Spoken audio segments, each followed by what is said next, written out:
Welcome to zoology class. കഴിഞ്ഞ ക്ലാസ്സിൽ നമ്മൾ ടിഷ്യൂവിനെ കുറിച്ച് പറഞ്ഞു വെച്ചു. എപ്പിത്തീലിയൽ ടിഷ്യൂവിനെ കുറിച്ച് നമ്മൾ ഡിസ്കസ് ചെയ്തു. In this class, we shall discuss about another kind of tissue, that is connective tissue. Connective tissue.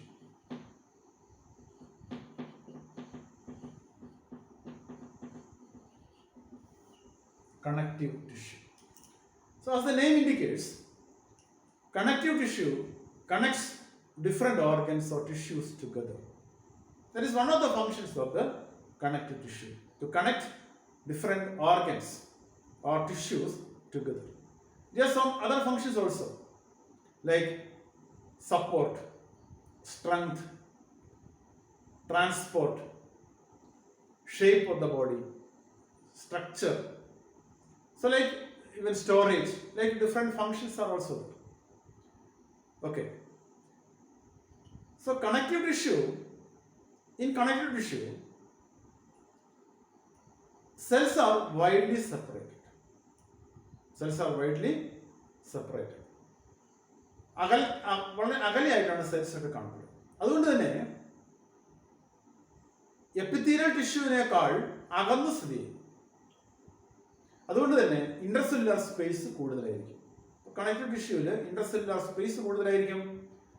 മാട്രിക്സിന്റെ അളവും കൂടുതലായിരിക്കും. Amount of matrix also more in connective tissue.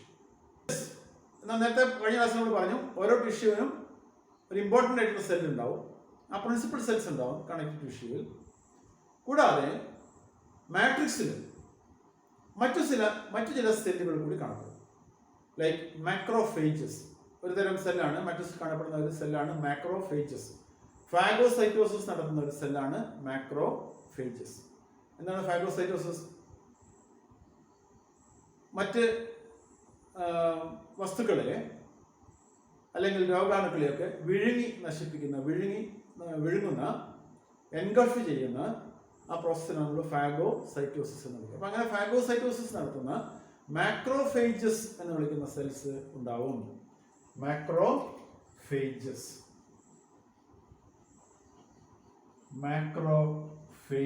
ഉണ്ടാവും. അതുപോലെ ഫൈബ്രോബ്ലാസ്റ്റ് ഉണ്ടാവും. ഫൈബ്രോബ്ലാസ്റ്റ് സെൽസ് ഉണ്ടാവും. ഇതൊക്കെ സെൽസ് ആണ്.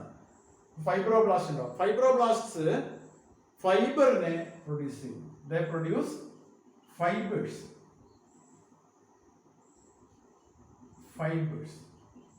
അപ്പൊ രണ്ട് തരത്തിലുള്ള ഫൈബേഴ്സ് ആയിരിക്കും കണക്റ്റീവ് ടിഷ്യൂവിൽ പ്രധാനമായിട്ടും കാണുക. Collagen fibres and elastin fibres. അപ്പൊ ഈ രണ്ട് ഫൈബേഴ്സും സെക്രീറ്റ് ചെയ്യുന്ന ഫൈബ്രോബ്ലാസ്റ്റ് സെൽസ് ഉണ്ടാവും. അതുപോലെ മാക്രോഫേജസ് ഉണ്ടാവും. അത് കൂടാതെ പ്രിൻസിപ്പൽ സെൽസും ഉണ്ടാവും. ഇതൊക്കെ മാട്രിക്സിൽ കാണപ്പെടുന്നു. അതിലുള്ള കണക്റ്റീവ് ടിഷ്യൂവിന്റെ മാട്രിക്സിൽ കാണപ്പെടുന്നു. ഇനി കണക്റ്റീവ് ടിഷ്യൂവിനെ നമുക്ക് മൂന്നായിട്ട് തരംതിരിക്കാം. Connective tissue can be classified into three categories. One is loose connective tissue, and other is dense connective tissue, and the other one is specialized connective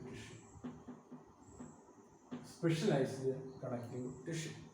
So three categories of connective tissue are there: loose connective tissue, dense connective tissue, and specialized connective tissue. Now let's see first loose connective tissue. Loose connective tissue.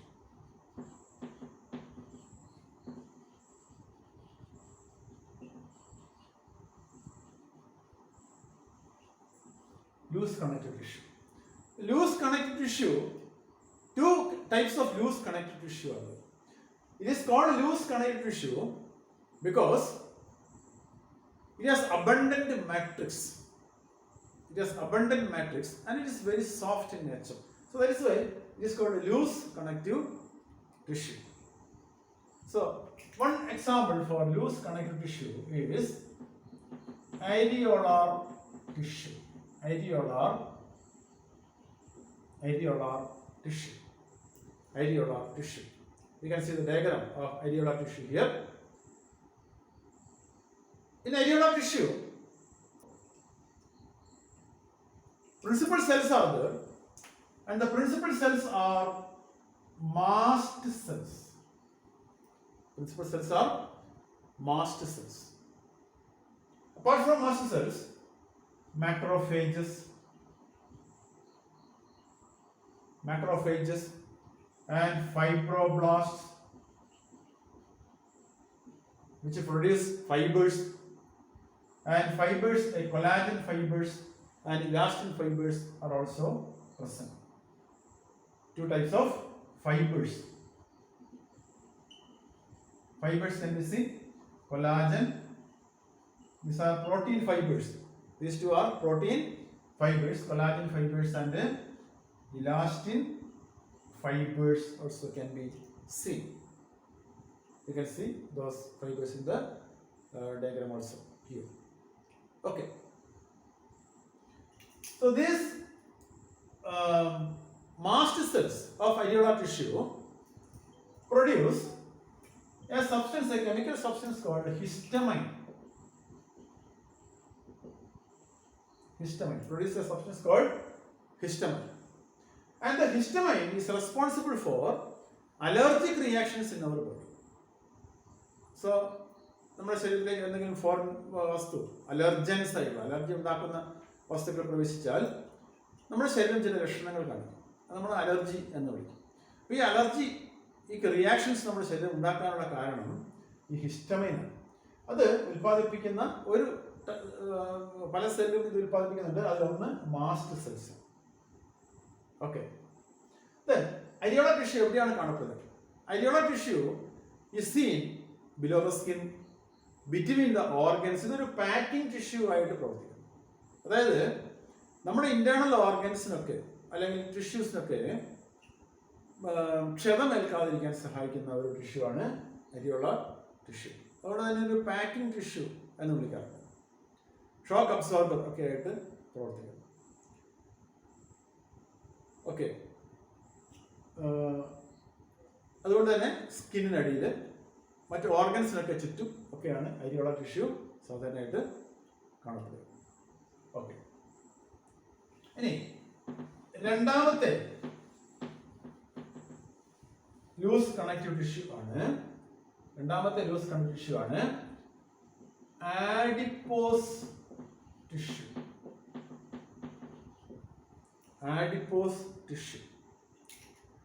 Adipose tissue ഇതിന്റെ പ്രധാനപ്പെട്ട cells നമ്മൾ ആഡിപ്പോസൈറ്റ്സ് എന്ന് വിളിക്കും. ആഡിപ്പോസൈറ്റ്സ് എന്നാണ് ഇതിന്റെ principal cells എന്ന് വിളിക്കാം. ആഡിപ്പോസൈറ്റ്സ്. Okay. ഇവിടെ ഫൈബേഴ്സ് കുറവായിരിക്കും. അതുകൊണ്ട് ഫൈബ്രോബ്ലാസ്റ്റിന്റെ എണ്ണവും വളരെ കുറവായിരിക്കും. ആഡിപ്പോസ് ടിഷ്യൂവിന്റെ ഒരു പ്രധാനപ്പെട്ട ഫംഗ്ഷൻ സ്റ്റോറേജ് ഓഫ് ഫാറ്റ് ആണ്. അതായത് കൊഴുപ്പ് ശേഖരിച്ചു വെക്കുക, കൊഴുപ്പ് സംഭരിച്ചു വെക്കുക, കൊഴുപ്പ് ശേഖരിച്ചു വെക്കുക. സ്കിന്നിനടിയിലാണ് ഇത് പ്രധാനമായിട്ടും കാണുന്നത്. അവിടെ കൊഴുപ്പ് സംഭരിച്ചു വെക്കുക. നമ്മൾ കഴിക്കുന്ന കാർബോഹൈഡ്രേറ്റ് അടങ്ങിയ ഭക്ഷണം, അതുപോലെ കൊഴുപ്പ് കൂടുതൽ അടങ്ങിയ ഭക്ഷണമൊക്കെ കാർബോഹൈഡ്രേറ്റ് ഒക്കെ കൂടുതലായി കഴിയുമ്പോൾ അത് കൊഴുപ്പായിട്ട് വന്നുപോകും. അതുപോലെ കൊഴുപ്പ് കൂടുതലടങ്ങിയ ഭക്ഷണവും നമ്മൾ കഴിക്കുന്നുണ്ട്. അപ്പോൾ എക്സസ് ആയിട്ടുള്ള ഈ കൊഴുപ്പ് ഫാറ്റ് സ്റ്റോർ ചെയ്ത് വെക്കുന്നത് ഈ ആഡിപ്പോസ് ടിഷ്യൂലാണ്. പ്രധാനമായിട്ടും ഇത് കാണുന്നത് തൊലിക്ക് അടിയാണ്, ബിലോ ദ സ്കിൻ. പ്രധാനപ്പെട്ട സെല്ലാണ് ആഡിപ്പോസൈറ്റ്സ്. ഓക്കെ. അപ്പോൾ ഇത് രണ്ടുമാണ് ലൂസ് കണക്റ്റീവ് ടിഷ്യൂ. ഇനി അടുത്തത് dense connective tissue. Dense connective tissue രണ്ട് തരത്തിലാണ്. ഒന്നാമത്തത് റെഗുലർ ഡെൻസ് കണക്റ്റീവ് ടിഷ്യൂ. അതിനെ ഡെൻസ് കണക്റ്റീവ് ടിഷ്യൂ എന്ന് വിളിക്കാനുള്ള കാരണം matrix is packed with, or intercellular space is packed with fibers, collagen fibers and elastin fibers. അപ്പോൾ അതുകൊണ്ട് ഇത് ഫ്ലെക്സിബിൾ ആയിരിക്കില്ല. പൈരിയോള ടിഷ്യൂ പോലെയോ അല്ലെങ്കിൽ ആഡിപ്പോസ് ടിഷ്യൂ പോലെയോ ലൂസ് ആയിരിക്കില്ല. Because the intercellular space and matrix is filled with packed with fibres, collagen fibres and elastin fibres. അപ്പോൾ അത് രണ്ട് തരത്തിലുണ്ട്. ഒന്ന് റെഗുലർ, മറ്റൊന്ന് irregular. Regular dense connective tissue എന്ന് പറഞ്ഞാൽ അവിടെ, as you can see in the diagram, fibers are regularly arranged. Regular bundles of fibers can be seen. Bundles of fibers are arranged in a regular fashion, in an orderly manner. അതുകൊണ്ട് നമ്മൾ regular connective tissue, regular dense connective tissue എന്ന് വിളിക്കണം. അപ്പോൾ മാട്രിക്സിൽ നിറയെ fibres ആയിരിക്കും, collagen ഫൈബേഴ്സോ elastin ഫൈബേഴ്സോ ആയിരിക്കും. അതുകൊണ്ട് തന്നെ വളരെ സ്ട്രെങ്ത് ഉള്ള ടിഷ്യൂ ആണ് റെഗുലർ ഡെൻസ് കണക്റ്റീവ് ടിഷ്യൂ. രണ്ട് എക്സാമ്പിളാണ് ഇതിൽ വരുന്നത്. ഒന്നാമത്തെ എക്സാമ്പിൾ, രണ്ട് തരത്തിലുള്ള റെഗുലർ ഡെൻസ് കണക്റ്റീവ് ടിഷ്യൂ ആണുള്ളത്. ഒന്ന് tendon. Tendon is a tissue that connects muscle to bone. അപ്പോൾ മസിലിനെ ബോണുമായി കണക്ട് ചെയ്യുന്ന ടിഷ്യൂ ആണ് ടെൻഡൻ. ഓക്കെ, മസിലിനെ ബോണുമായി കണക്ട് ചെയ്യുന്ന ടിഷ്യൂ ആണ് ടെൻഡൻ. രണ്ടാമത്തത് ലിഗമെന്റ് ആണ്. Ligament connects two bones together at a joint. അതായത് ഒരു ജോയിന്റിൽ രണ്ട് ബോണിനെ തമ്മിൽ ജോയിൻ ചെയ്യിപ്പിക്കുന്ന ടിഷ്യൂ ആണ് ലിഗമെന്റ്. ഓക്കെ, നമ്മുടെ അപകടങ്ങളൊക്കെ ഉണ്ടാകുമ്പോൾ അല്ലെങ്കിൽ കാല് ഉളുക്കുകയൊക്കെ ചെയ്യുമ്പോൾ നമ്മൾ പറയാറുണ്ട് ഇതാണ് ലിഗമെന്റ്, പിന്നെ വലിയ സംഭവിച്ചു, ലിഗമെന്റിന് ക്ഷതം സംഭവിച്ചതൊക്കെ നമ്മൾ കേട്ടിട്ടുണ്ടാകും. അപ്പോൾ രണ്ട് ബോണുകളെ തമ്മിൽ കണക്ട് ചെയ്യുന്ന ഡെൻസ് കണക്റ്റീവ് ടിഷ്യൂ ആണ് ligament. Regular dense connective tissue ആണ് ലിഗമെന്റ്. അപ്പോൾ റെഗുലർ ഡെൻസ് കണക്റ്റീവ് ടിഷ്യൂ രണ്ടെണ്ണമാണ്. Tendon that connects a muscle to bone, മസിലിനെ ബോണുമായി കണക്ട് ചെയ്യിപ്പിക്കുന്നു. Ligament connects two bones together at a joint. Okay, അപ്പോൾ ഇത് രണ്ടുമാണ് റെഗുലർ ഡെൻസ് കണക്റ്റീവ് ടിഷ്യൂ. ഇനി രണ്ടാമത്തത്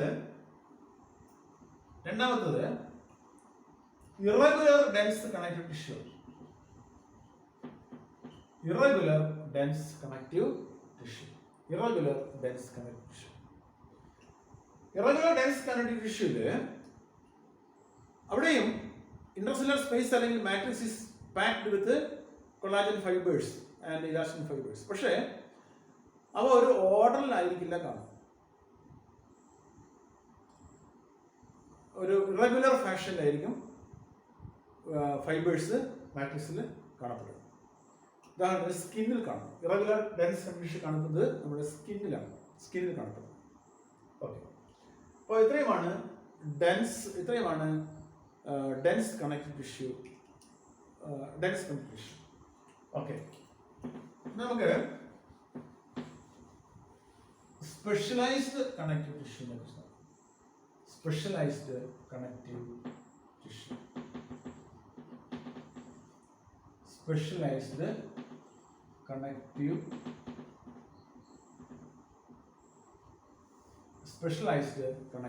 ടിഷ്യൂ. ഇതിനെ സ്പെഷ്യലൈസ്ഡ് കണക്റ്റീവ് ടിഷ്യൂ എന്ന് വിളിക്കാനുള്ള കാരണം ഇതൊരു സ്പെഷ്യൽ ഫംഗ്ഷൻ നിർവഹിക്കുന്നു.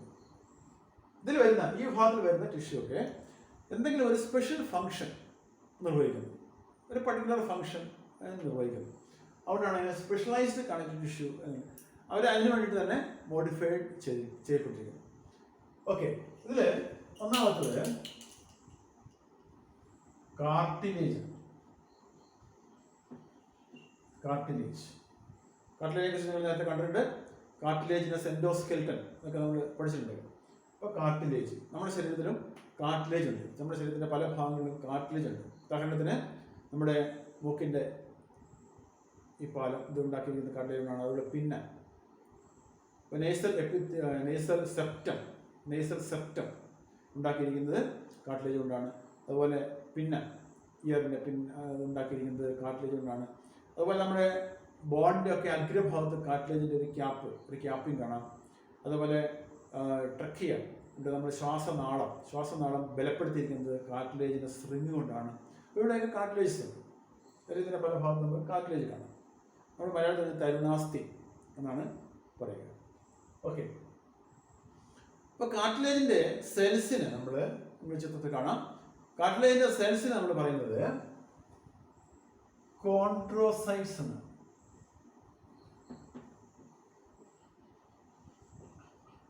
കോൺട്രോസൈറ്റ്സ് എന്നാണ് കാർട്ടിലേജിൻ്റെ സെൽസിന് പറയുക. ഇതിൻ്റെ മാട്രിക്സ് സോളിഡ് ആയിരിക്കും. അപ്പോൾ കാർട്ടിലേജിൻ്റെ മാട്രിക്സ് സോളിഡ് ആയിരിക്കും. മാട്രിക്സിൽ ചില പദാർത്ഥങ്ങൾ ഒക്കെ അടിഞ്ഞു കൂടുന്നതുകൊണ്ട് ചില ഒരു പ്രത്യേക പദാർത്ഥങ്ങൾ ഉണ്ടാക്കിയിരിക്കുന്നതുകൊണ്ട് ഇത് സോളിഡ് ആയിരിക്കും. വളരെ ഉറപ്പുള്ള മാട്രിക്സ് ആയിരിക്കും. ഈ മാട്രിക്സിൽ മാട്രിക്സ് ഫ്രീ സ്പേസസ് കാണാൻ സാധിക്കും. നിങ്ങൾക്ക് ഡയഗ്രത്തിൽ കാണുന്ന പോലെ തന്നെ ചില മാട്രിക്സ് ഫ്രീ സ്പേസസ് കാണാൻ സാധിക്കും. ഈ മാട്രിക്സ് ഫ്രീ സ്പേസസിൽ ആണ് ഈ കോൺട്രോസൈറ്റ്സ് കാണപ്പെടുക. ഇങ്ങനെ കോൺട്രോസൈറ്റ്സ് കാണാം. ഈ മാട്രിക്സ് ഫ്രീ സ്പേസിന് നമ്മുടെ ലാക്യൂനെ എന്നാണ് പറയുക. ലാക്യൂന എന്ന് പറയും. ഇങ്ങനെ ധാരാളം ലാക്യൂന കാണാൻ സാധിക്കും. ആ ലാക്യൂനയിലാണ് കോൺട്രോസൈറ്റ്സ് കാണാൻ സാധിക്കുക. 2-3 കോൺട്രോസൈറ്റ്സ് ആയിരിക്കും ഒരു ലാക്യൂനയിൽ കാണാം. ഇങ്ങനെ ധാരാളം ലാക്യൂനയും അതിൽ കോൺട്രോസൈറ്റ്സും കാണാൻ സാധിക്കും. ഓക്കെ, അപ്പോൾ കാർട്ടിലേജ് എവിടെയൊക്കെ സ്ട്രെങ്തും ഫ്ലെക്സിബിലിറ്റിയും വേണോ അവിടെയൊക്കെയാണ് കാർട്ടിലേജ് കാണുന്നത്. സ്ട്രെങ്തും വേണം, അതുപോലെ തന്നെ ഫ്ലെക്സിബിലിറ്റിയും വേണം. അങ്ങനെയുള്ള സ്ഥലങ്ങളിലായിരിക്കും സാധാരണ കാർട്ടിലേജ് കാണുന്നത്. ഓക്കെ, നമുക്ക് രണ്ടാമത്തെ സ്പെഷ്യലൈസ്ഡ് കണക്റ്റീവ് ടിഷ്യൂ ആണ് ബോൺ. രണ്ടാമത്തെ സ്പെഷ്യലൈസ്ഡ് ടിഷ്യൂ ബോൺ. ബോണിന്റെ പ്രിൻസിപ്പൽ സെൽസ്, അല്ലെങ്കിൽ അതിന്റെ സെൽസിന് നമ്മൾ പറയുന്ന പേര് osteocytes. Osteocytes. So osteocytes are the principal cells of the bone. Osteocytes. ഇവിടെയും മാട്രിക്സ് സോളിഡ് ആയിരിക്കും. മാട്രിക്സ് സോളിഡ് ആണ് because of the presence of calcium salts. ഇപ്പോൾ കാൽഷ്യം ഫോസ്ഫേറ്റ് ഒക്കെ അടങ്ങിയിരിക്കുന്നത് കൊണ്ട് തന്നെ ഇതിൻ്റെ മാട്രിക്സ് സോളിഡ് ആയിരിക്കും. ഇവിടെയും osteocytes are seen in matrix free space called lacuna. അപ്പോൾ ലാക്യൂന ഉണ്ട്, നമുക്ക് ചിത്രത്തിൽ കാണാം. ലാക്യൂന ഉണ്ട്. ഈ ലാക്യൂനയിൽ ഓസ്റ്റിയോസൈറ്റ്സ് കാണപ്പെടുന്നു. ഓസ്റ്റിയോസൈറ്റ്സിന് ഇങ്ങനെ പുറത്തേക്ക് പോകുന്ന സെൽ പ്രോസസ് ഒക്കെ ഉണ്ട്. ഈ ഓസ്റ്റിയോസൈറ്റ്സ് കാണുന്നത് കോൺസെൻട്രിക് ലേയേഴ്സ് ആയിട്ടാണ് കാണുന്നത്. കോൺസെൻട്രിക് ലേയേഴ്സ് ആയിട്ട് കാണപ്പെടുന്നു. ചിത്രത്തിൽ കാണാം, ധാരാളം കോൺസെൻട്രിക് ലേയേഴ്സ് കാണാം. അതുപോലെ കോൺസെൻട്രിക് ലേയേഴ്സ് ആണ്. ഇതിനാണ് നമ്മൾ കോൺസെൻട്രിക് ലേയേഴ്സ് എന്ന് വിളിക്കുക. അപ്പോൾ ഇങ്ങനെയാണ് ഈ ഓസ്റ്റിയോസൈറ്റ്സിന് ലാക്യൂനയിൽ കാണുന്നത്. ഇതിനെ നമ്മൾ കോൺസെൻട്രിക് ലേയേഴ്സ് എന്ന് വിളിക്കുക. അപ്പോൾ ഇങ്ങനെ കോൺസെൻട്രിക് ലേയേഴ്സ് ആയിട്ടാണ് ഇതിൽ കാണുന്നത്. എന്താണ് ബോണിന്റെ ഫംഗ്ഷൻ? ബോണിന് ധാരാളം ഫംഗ്ഷൻസ് ഉണ്ട്. Bone forms the endoskeleton. It's a part of the endoskeleton, main component of the endoskeleton. Okay, എന്തൊക്കെയാണ് എൻഡോസ്കെലിറ്റന്റെ function? Support, it provides support. പിന്നെന്താണ് സപ്പോർട്ടിന്റെ ഫംഗ്ഷനാണ് സപ്പോർട്ട്. പിന്നെ പ്രൊട്ടക്ഷൻ. ഇന്റേണൽ ഓർഗൻസിനെ പ്രൊട്ടക്ട് ചെയ്യുന്നു. ബോഡിക്ക് ഒരു സ്ട്രക്ചർ കൊടുക്കുന്നു, ഒരു ഷേപ്പ്, ഒരു സ്ട്രക്ചർ കൊടുക്കുന്നു. then helps in മൂവ്മെന്റിനെ സഹായിക്കുന്നു. ബോൺസ് ഇല്ലെങ്കിൽ മൂവ് ചെയ്യാൻ പറ്റില്ല. ഓക്കെ, മൂവ്മെന്റ് സഹായിക്കുന്നു. അതേപോലെ